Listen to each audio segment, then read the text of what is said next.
the Répertoire International de Littérature Musicale. That's a non-profit organization housed at the CUNY Graduate Center in New York. Since the 1960s, RILM has documented and disseminated music literature from across the globe without any specific bias to certain countries or languages. So this is the largest bibliographic tool for music. RILM Abstracts is bibliography of writings on any kind of music published anywhere in the world. And that whole bibliography is 1.6 million records. So there is no topic in the RILM that is not covered, and that is a huge thing. It's a treasure chamber, because once you open a cabinet, you find something that you never thought existed. We study even songs of birds and sounds of animals. And that makes RILM so special. There's no other organization that is doing this. We collect music writings to include really as many languages and as many countries as possible, helping cultural heritage being preserved and disseminated. Good evening and welcome. I'm Tina Frühauf, Director of the Barry S. Brooks Center for Music Research and Documentation at the CUNY Graduate Center in New York City and Executive Director of the Répertoire International de Littérature Musicale, also known as RILM. And I will chair this session on governing cultural knowledge in the age of AI, multilingual heritage, metadata, and human stewardship. With me today is Dr. Farah Zahra, an editor at RILM, who focuses on Arabic, French, and Persian publications. She also served as RILM's liaison for the Institut du Monde Arabe in Paris, with whom RILM had a partnership for several years. And we have with us Guillaume Hérisson, an accomplished computer scientist and linguist with 20 years of experience in developments for natural language and text mining applications. To lay the groundwork for discussion, we have prepared short presentations on the subject of provenance, linguistic diversity, human editorial stewardship, and interoperability. Allow me to begin with some insights on provenance. When we think about AI governance, our attention often goes immediately to algorithms, their capabilities, their risks, and how they should be regulated. But I'd like to suggest that one of the most important governance questions arises much earlier. Before we ask whether an AI system is trustworthy, we should ask whether the knowledge on which it is built is trustworthy. That is fundamentally a question of provenance. And provenance is not simply a technical issue, it is a governance issue. So what is provenance? Provenance means being able to answer some very basic questions. Where did this information come from? Who created it? And who evaluated it? Who modified it? And what evidence supports it? Can we trace its history? Without provenance, information becomes detached from its origins, and without origins, there's little accountability. Without accountability, there can be no trust. As AI systems become truly increasingly influential in research, education, policymaking, and cultural life, provenance is becoming one of the essential foundations of trustworthy AI. The workings of the Répertoire International de Littérature Musicale offers a useful case study because it is, at its core, a global governance project, a knowledge governance project. RILM collects the knowledge about writings on music and the performing arts, and to some extent, the writings themselves, safeguarding them in digital form. With its distinct mission, RILM has 6 decades of experience in global cultural safeguarding, documentation, and metadata curation across some 180 languages. RILM works through a worldwide network of national committees and subject specialists, editors, scholars, and partner institutions who identify and document knowledge on the performing arts from their own countries and linguistic communities. Rather than relying on automated collection alone, every record passes through editorial processes that establish provenance, verify bibliographic information, assign standardized metadata, and connect related scholarship across languages and cultures.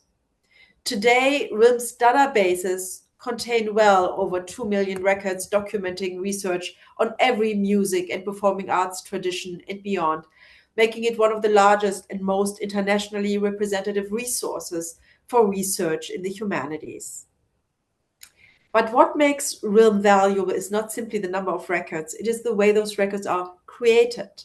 Knowledge is not collected from one central perspective.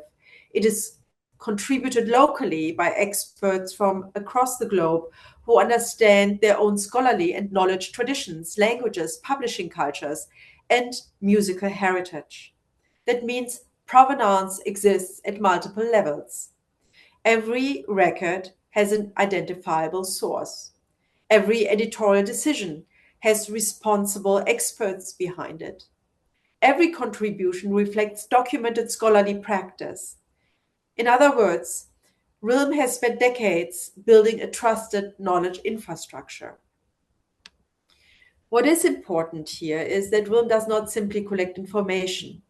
It transparently documents how knowledge is being produced, evaluated, and connected. In other words, provenance is embedded throughout the entire system. That is why RILM offers a useful lens through which to think about AI governance. One of the themes of this dialogue is transparency, accountability, and human oversight. RILM illustrates that human oversight is not something we add after AI is developed. It begins with the knowledge infrastructure itself. Editors verify bibliographic information. They establish authoritative identities for authors. They assign controlled vocabulary. They resolve inconsistencies. They preserve relationships between publications. Most importantly, these decisions are made transparently and according to shared standards. This human stewardship creates accountability. When AI systems consume information from curated resources, they inherit not only data, but decades of documented scholarly judgment. That distinction matters enormously. Large language models can synthesize information. They cannot recreate decades of editorial governance. Another major theme of RILM's workings concerns cultural and linguistic diversity. And my colleague, Dr. Farah Zahra, will speak about this at greater length just after I finished my presentation.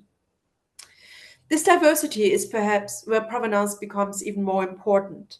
RILM documents scholarship in more than 180 languages. That sounds impressive, but it also presents an enormous challenge. Languages rarely map neatly onto one another.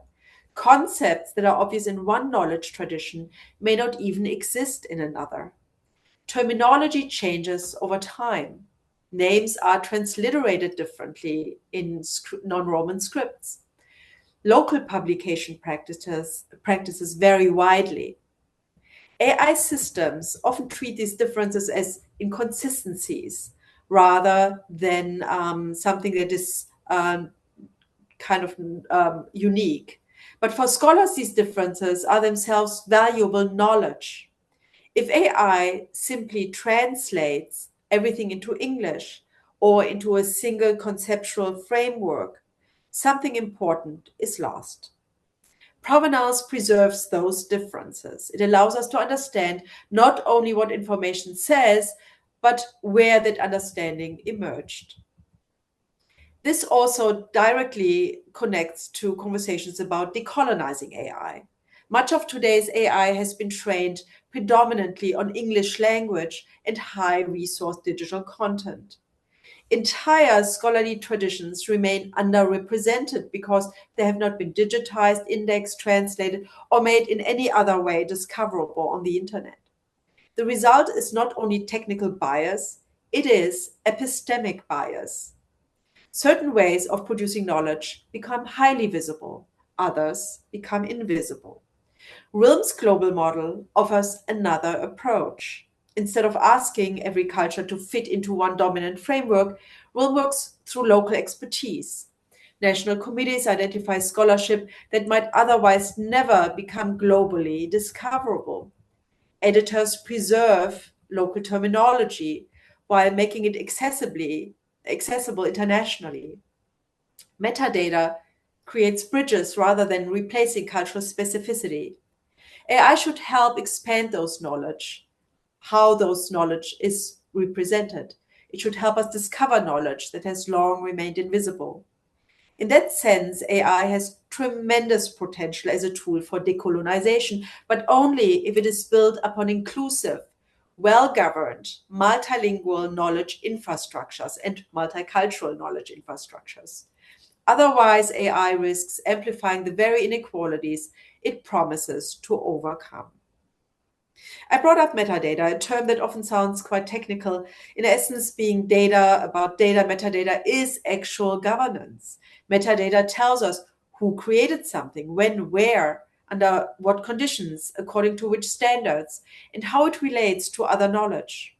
Without metadata, AI is information. With metadata, AI has context. And context is what allows both humans and machines to evaluate trust. If in closing, I may briefly connect this to the themes of yesterday's and today's dialogue. First, AI creates extraordinary opportunities for making cultural knowledge more discoverable across languages and borders. But those opportunities depend upon preserving provenance, cultural context, and scholarly integrity. Otherwise, AI risks flattening cultural diversity into statistical averages. Second, inclusive AI requires inclusive knowledge infrastructures. Capacity building should include support for multilingual metadata, editorial expertise, and local knowledge institutions, not only computing infrastructures. Communities need the capacity not just to use AI, but to contribute their own knowledge on equal terms. Third, trustworthy AI begins long before model training. It begins with trustworthy sources. Interoperable metadata standards, documented provenance, and transparent processes create the conditions for trustworthy AI ecosystems. And fourth, human oversight. That should not be understood as supervising AI outputs. It means recognizing the people who steward knowledge before AI ever encounters it. Editors, scholars, librarians, archivists, national committees, partners, you name it. Communities provide the accountability that makes trustworthy AI possible. As AI becomes increasingly central to education, research, and cultural life, we should remember that governance begins long before algorithms generate answers. It begins with how knowledge is created, how it is documented, how cultural diversity is preserved, how provenance is maintained, and how human expertise remains visible rather than disappearing behind automated systems. If AI is to serve humanity, it should not replace the world's knowledge infrastructures. It should strengthen them, because trustworthy AI ultimately depends on trustworthy knowledge. Thank you so much, and I'm now handing over to my colleague, Dr. Farah Zahra. Thank you, Tina, and thank you everyone who's joined us today. Thank you for your remark on the issue of provenance and its relation to building trustworthy, culturally sensitive, and human-guided AI technologies serving cultural knowledge systems. In my presentation, I will focus on the role of human expertise in guiding specifically AI-powered translation tools in the field of intangible cultural heritage, with focus on written knowledge of music. Artificial intelligence and generative AI are increasingly influencing research, scholarship, and academic publishing on intangible cultural heritage, ICH. These technology offer, as we all know, the promise of innovation, while also raising important questions about accuracy, authorship, and intellectual property. As a UNESCO accredited non-governmental organization, the Répertoire International de Littérature Musicale is committed to documenting and disseminating musical writings and research globally. These efforts also emphasize the organization's ongoing engagement with the changing role of librarianship in the digital age, particularly regarding the preservation of written and intangible cultural heritage as defined by UNESCO. RILM was originally conceived as a music bibliography to support music research without linguistic barriers. And adopting this approach, it has sought to calibrate and balance the English language dominance in publications and scholarship on the global stage. A dominance not only limited to music studies, but also appear in other fields of knowledge. And to that end, over the past 2 years, RILM has adopted AI-powered translation tools to support its ongoing work of making written knowledge on musical heritage more accessible to those not fluent in English. And this approach is guided and has been guided by human-centered principles and the ethical framework of the UNESCO recommendation on the ethics of artificial intelligence. In this process, questions have arise about the role of these tools, what role they can play, including both their potential and their limitations. Before assessing the application and implications of AI-powered translation tools, allow me first to offer a broader overview of music scholarship by language and region, as defined by a RILM executive editor as Zdravko, who's with us also today. Global music scholarship can be divided into roughly 5 major linguistic mega-regions. First is most of Europe and North America, dominated by the English language. Second is the Iberian Peninsula with Latin America, dominated by Spanish. Third is Russia and Central Asia, dominated by Russian. And East Asia, fourth, dominated by Chinese. And finally, the Arab world and Iran, dominated by Arabic. Now, increasingly, most scholars remain confined within their linguistic bubble, despite the field's global reach, while Anglo-American research networks continue to position themselves as arbitrators of scholarly relevance, often producing international reference works that ignore research published in other languages other than English. This bias is compounded by impact factor systems and search algorithms that favor English language publications, as a result, systematically disadvantaging scholars who publish in their own native languages. Now, this trend is especially evident in scholarly writing on music in the Arab world, where researchers engage primarily with sources written in European languages, while Arabic language writings receive comparatively less attention, much less attention, I would say. As such, authoritative status continues to be derived from inclusion in English language academic networks, or in other words, scholars outside the Arab world are often poorly informed about the depth and range of music scholarship currently being produced in that region. Yet a careful review of resources in the music bibliography, the RILM abstract of music literature, for example, reveals how rich and varied this scholarship truly is, scholarship in Arabic.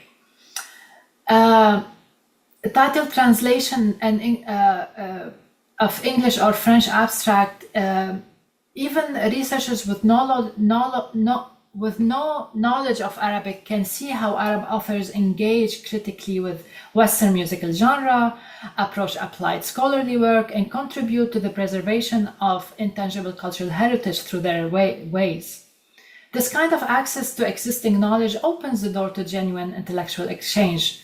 Scholars around the world can learn from this framework and priorities of their Arab colleagues, and vice versa, obviously, revealing that researchers on both sides and all sides often share strikingly similar interests, questions, and methodological approaches despite working in different linguistic and cultural contexts. Now, what has recently made this cross-cultural exchange even more possible is the rise of, obviously, AI-powered translation tools. Where language once stood as a barrier, discouraging even curious scholars from engaging with non-English or non-Western sources, AI-powered translations tools now enable rapid, reasonably accurate rendering of text. These tools do more than simply convert words from one language to another.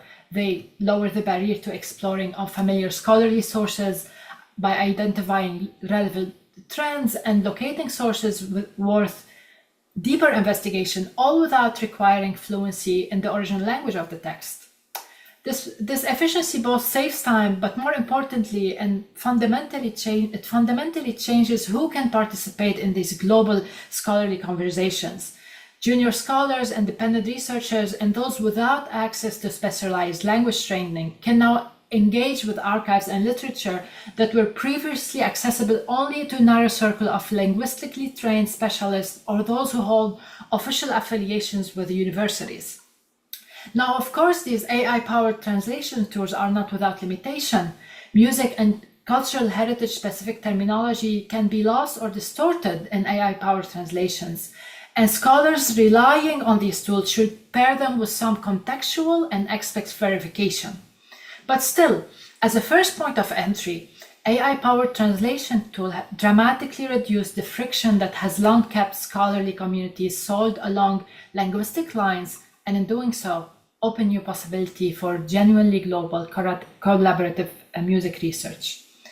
Now, while RILM continues to work with and test AI-powered translation tools such as DeepL and Google Translate, RILM editors continually revise translation and terminology to reflect and align with the terms preferred by the musical cultures represented. Beyond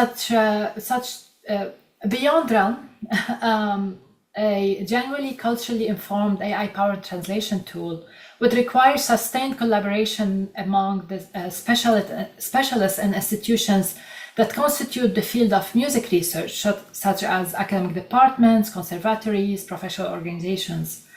And such a tool would need to be trained in a specialized musical and musicological terminology rather than general purpose language data. Just as importantly, the tool would require ongoing human oversight by scholar and expert practitioners.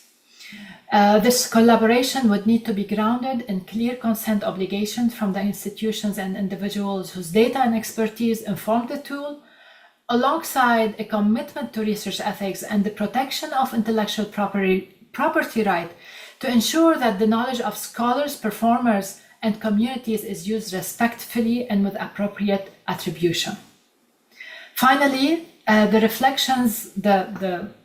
reflection and suggestion on RILM's broader commitment to linguistic diversity reinforces the conviction that music organizations, like all other cultural institutions, bear a responsibility to foster equality and the proper representation of diverse cultural heritages.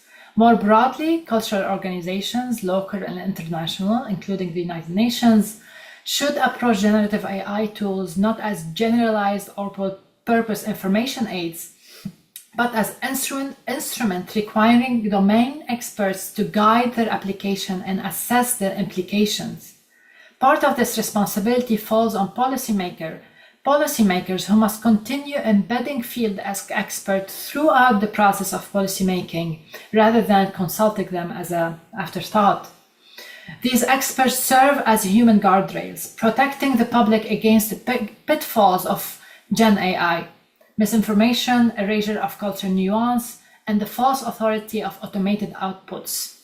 Looking ahead, this commitment extends to the role of Gen AI in this process. Rather than remaining passive recipients of these tools, we should be active participants in shaping and building them to reflect humanity's value in the preservation of intangible cultural heritage.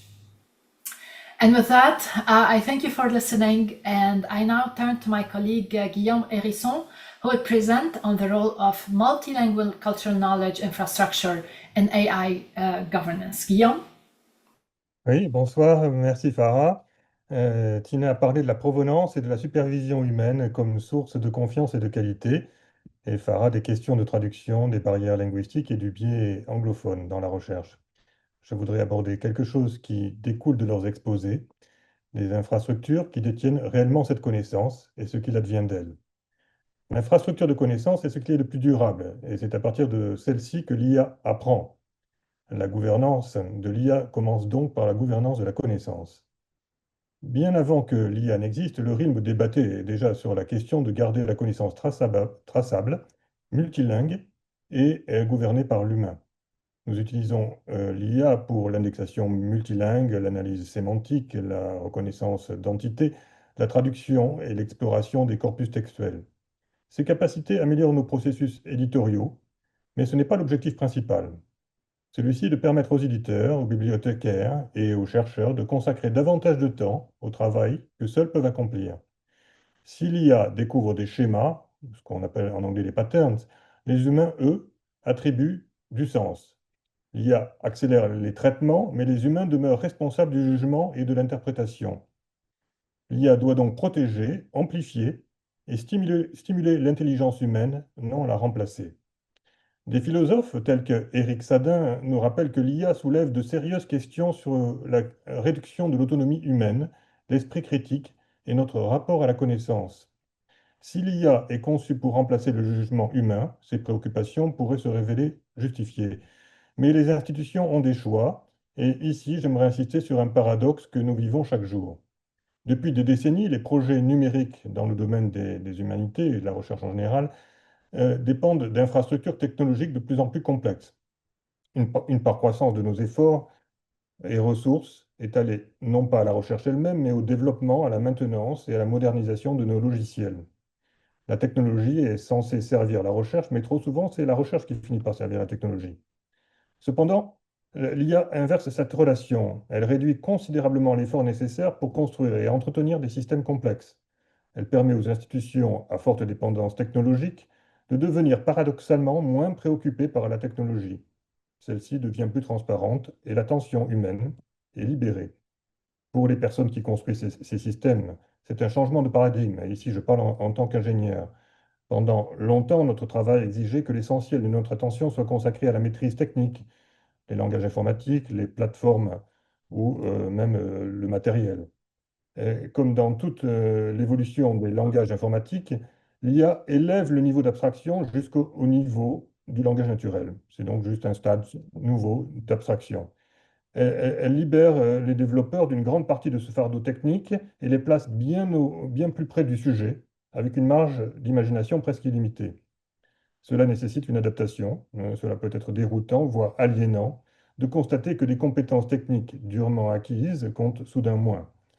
Mais ce qui passe au centre, c'est l'acte intellectuel de concevoir un logiciel, comprendre un sujet en profondeur et imaginer l'outil qui lui convient. Les développeurs ne sont pas des instruments neutres, ils sont humains, ils portent une culture, des valeurs et un jugement, et ont la capacité de traduire la diversité et l'éthique humaine directement dans les outils qu'ils construisent. À mesure que le processus de conception devient plus transparent, cette capacité humaine ne s'efface pas. Au contraire, elle devient plus décisive. La plus grande contribution de l'IA n'est donc peut-être pas qu'elle accomplit davantage de travail intellectuel. Elle permet plutôt aux institutions humaines de consacrer plus d'attention à une tâche que seuls les humains peuvent accomplir, comprendre, préserver, interpréter et transmettre la connaissance. Ce changement transforme déjà un autre aspect de notre travail. Il nous permet de préserver la recherche numérique elle-même. Partout dans le monde, des universités et des centres de recherche ont créé, au fil des plusieurs décennies, d'extraordinaires bases de données numériques. Beaucoup demeurent scientifiquement inestimables. Pourtant, les technologies sur lesquelles elles ont été bâties deviennent obsolètes. Sans maintenance continue, ces ressources risquent de disparaître, non pas parce que le travail de recherche a perdu de sa valeur, mais parce que le logiciel atteint sa fin de vie. L'IA change cette donne, parce que la construction et la modernisation des systèmes exigent désormais bien moins d'efforts. Des institutions, comme le RILM, peuvent intégrer ces bases de données dans des infrastructures de connaissances durables, au lieu de les reconstruire pendant de nombreuses années. Un exemple est Hofmeister 19, une version en ligne et interrogeable du Hofmeister Monatsbericht de Friedrich Hofmeister pour les années 1829-1900, avec plus de 330 000 notices bibliographiques documentant partitions, livres et périodiques, provenant principalement d'Allemagne et d'Autriche, c'est une source primaire majeure pour l'étude de l'édition musicale, du répertoire et des goûts du XIXe siècle, interrogeable par compositeur, titre, éditeur, année. Elle a été développée avec le soutien de l'Arts and Humanities Research Council du Royaume-Uni et est en accès libre depuis 2007. La propriété a été désormais transférée au RILM, qui s'engage à préserver son intégrité scientifique tout en offrant à des décennies de recherche un avenir durable. Nous appliquons la même approche à nos services existants, en modernisant à la fois leurs interfaces et leurs technologies sous-jacentes. Cela inclut des projets tels que RILM Music Encyclopedias, DEUM, le dictionnaire encyclopédique universel de la musique et des musiciens en italien, et RAPM, RILM Archive of Popular Music Magazines, garantissant que ces ressources de référence essentielles demeurent accessibles, durables et prêtes pour les développements futurs. Ces projets ne visent pas seulement à préserver des données, ils préservent des communautés de recherche, ils préservent une expertise éditoriale et des décennies de travail intellectuel et collectif. Pour la première fois, l'IA nous permet non seulement de préserver le patrimoine culturel, mais aussi de préserver les outils conçus pour documenter et expliquer ce patrimoine. Je crois qu'il s'agit là d'une dimension nouvelle et importante de la gouvernance de l'IA. La question n'est plus seulement de savoir comment nous gouvernons les machines intelligentes, elle est de savoir comment nous préservons, enrichissons et transmettons la connaissance dont ces connaissances dépendent. Si nous y parvenons, l'IA ne diminuera pas le rôle des institutions culturelles, elle le renforcera. La technologie deviendra moins visible alors que l'expertise humaine deviendra plus visible. Ainsi, le travail éditorial deviendra plus précieux et la préservation culturelle plus durable. L'IA remplira alors pleinement son rôle en tant qu'outil aidant l'humanité à comprendre et à préserver sa propre connaissance. Merci. Merci beaucoup, Guillaume. We are now gathering our thoughts, and we have a 1-minute reel to get ready for our discussion segment. All attendees are welcome to put questions into the chat. And I'm now asking Farah to play the 1-minute video that we have. One thing that is really so fantastic about RILM, that from the outset, as an operation, it really paid attention to technological development and tried to be up to speed. There is no other database in the humanities that similarly really looked at modern technologies and tried to use them. At this current point in time, we are looking really at incorporating generative AI and automation as much as possible. We are having a special internal conference just to hone our kind of vision for that. And we have our own platform that relies on automation quite a bit. And we try to be really in step with technological developments at the time as much as we can.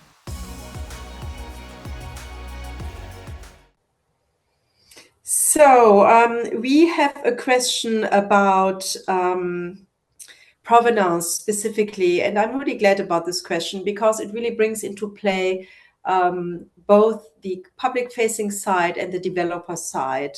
How can AI systems make provenance visible to users without overwhelming them with technical or other detail? So somehow I think this is a question that perhaps we should start with our principal architect, Guillaume Hérisson, to share a little bit of his ideas, and then Farah and I can add on to that, bringing in the end user perspective. Guillaume, I'm handing over to you.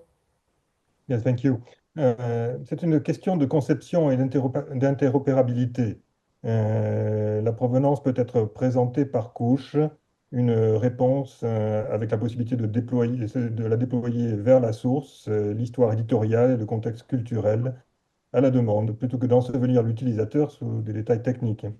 Des normes de métadonnées interopérables rendent cela possible, et d'une certaine manière, nous les définissons dans notre domaine.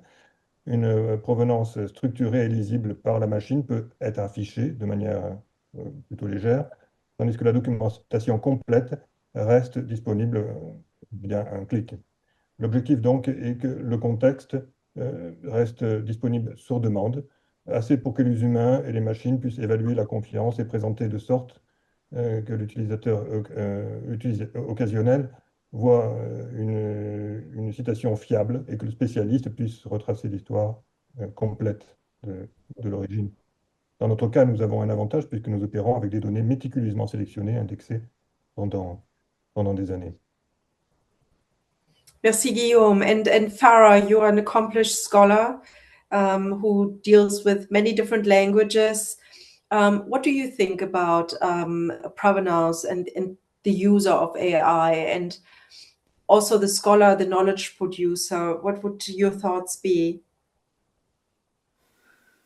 I think, thank you so much for this question, and for Guillaume also suggestion about keeping that information, whether partially or fully on demand, like giving the I want to say user, but I also want to, we call them user in this context, but I want to say knowledge seekers or knowledge makers, researchers, and so on, the option to know, to have the option, on the kind of user as a final, on the final user interface to choose whether to see it or not. I'm wondering, I mean, doing that and building that, needs technical skill, specific technical skill, but I'm thinking whether, as our world moves more and more and people are more reliant on these AI, especially kind of chat-like systems, how can we, in this process, convince also researchers or people about the importance of provenance, using like the interface itself, whether through its, design, how to encourage not only kind of, keeping it optional is important, but how can we make this option, indispensable to the knowledge also being sought after? Knowledge